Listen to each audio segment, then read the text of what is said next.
আসসালামু আলাইকুম ওয়া রাহমাতুল্লাহ। প্রিয় শিক্ষার্থীরা, তোমরা যারা একাদশ, দ্বাদশ কিংবা ভর্তি যোদ্ধা রয়েছে, তোমাদের প্রায়শই বাংলা প্রথম পত্রের 12টি কবিতা কোনটি কোন ছন্দে রচিত তা মনে রাখতে হিমশিম খেতে হয়।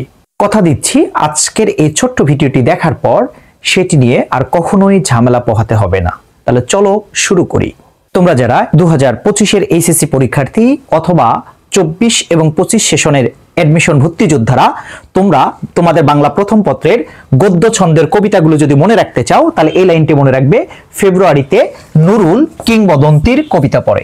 এই লাইনটির অর্থ কি? এই লাইনটির অর্থ হচ্ছে ফেব্রুয়ারি মানে ফেব্রুয়ারি 1969, নুরুল মানে নুরুল দিনের কথা মনে পড়ে যায়, এবং কিংবদন্তি মানে আমি কিংবদন্তির কথা বলছি। এই তিনটি হচ্ছে গদ্য ছন্দে রচিত।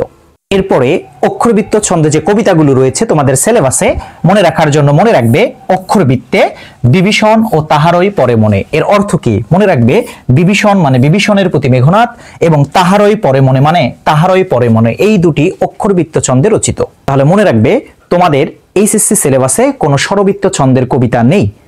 সুতরাং আমরা যে আগে দুইটা ছন্দ পড়েছিলাম, অক্ষরবৃত্তে বিভীষণ ও তাহারই পরে মনে, আরেকটি আমাদের ছন্দ ছিল ফেব্রুয়ারিতে নুরুল কিংবদন্তির কবিতা পড়ে। এই দুইটা ছন্দ ব্যতীত তোমরা মনে রাখবে মাত্রাবৃত্ত, বাকি সবগুলো কি হবে? মাত্রাবৃত্ত। এই জন্য আমি লিখে রেখেছি বিবিএস। বিবিএস এর ফুল ফর্ম হচ্ছে বাদ বাকি সব। তার মানে এর বাহিরে যতগুলো তোমাদের কবিতা রয়েছে সবগুলোই মাত্রাবৃত্ত ছন্দে রচিত। তাহলে যদি বলে হয় সোনার তরী কোন ছন্দে রচিত, দেখো তোমাদের যে ছন্দ দুইটি ছিল তার মধ্যে নেই, তার মানে এটি মাত্রাবৃত্ত। বিদ্রোহী মাত্রাবৃত্ত, প্রতিদান মাত্রাবৃত্ত, 18 বছর বয়স মাত্রাবৃত্ত, সুচেতনা মাত্রাবৃত্ত। এছাড়াও যতগুলো আছে সবগুলোই মনে রাখবে মাত্রাবৃত্ত ছন্দে রচিত। এবং এখানে আরেকটা কথা সুন্দর করে মনে রাখবে যে পদ্মা যেটা আমাদের সিলেবাসে রয়েছে, এই পদ্মাটি শুধুমাত্র সনেট জাতীয়, বাদ বাকি সবই মাত্রাবৃত্ত। এবার যারা এইচএসসি 26-এ রয়েছে কিংবা নতুন বাংলা সিলেবাসে অন্তর্ভুক্ত সিলেবাসের পাঠ্য বই রয়েছে, তোমরা মনে রাখবে এই ছন্দটি। এখানে অক্ষরবৃত্ত ছন্দের তোমাদের যে 12টি কবিতা আছে তার মধ্যে যে 3টি আছে, সেই 3টি অক্ষরবৃত্ত ছন্দের মনে রাখার টেকনিক হচ্ছে, মনে রাখবে অক্ষরবৃত্তে ঋতু, বিভীষণ ও তাহারই পরে মনে। এর মানে কি? এর মানে মনে রাখবে ঋতু মানে ঋতু বর্ণন, বিভীষণ মানে বিভীষণের প্রতি মেঘনাদ, তাহারই পরে মানে তাহারই পরে মনে। এই 3টি অক্ষরবৃত্ত ছন্দে রচিত। এরপরে 2026-এর যারা নতুন ব্যাচে রয়েছে, পরে আরেকটি ছন্দ মনে রাখবে যে ফেব্রুয়ারি কিংবদন্তির মাস। তাহলে ফেব্রুয়ারি কিংবদন্তির মাস মানে কি?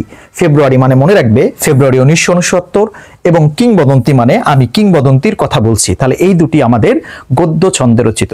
প্রিয় শিক্ষার্থীরা, এই দুটি ছন্দের বাহিরে মনে রাখবে তোমাদের যতগুলো সিলেবাসে কবিতা রয়েছে সবগুলোই মাত্রাবৃত্ত ছন্দে রচিত।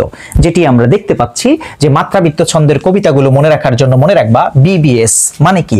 আগের পূর্বের যে দুইটা ছন্দ ছিল এই দুইটা ছন্দ ব্যতীত বাদ বাকি সব। তাহলে সোনার তরী কোন ছন্দে রচিত?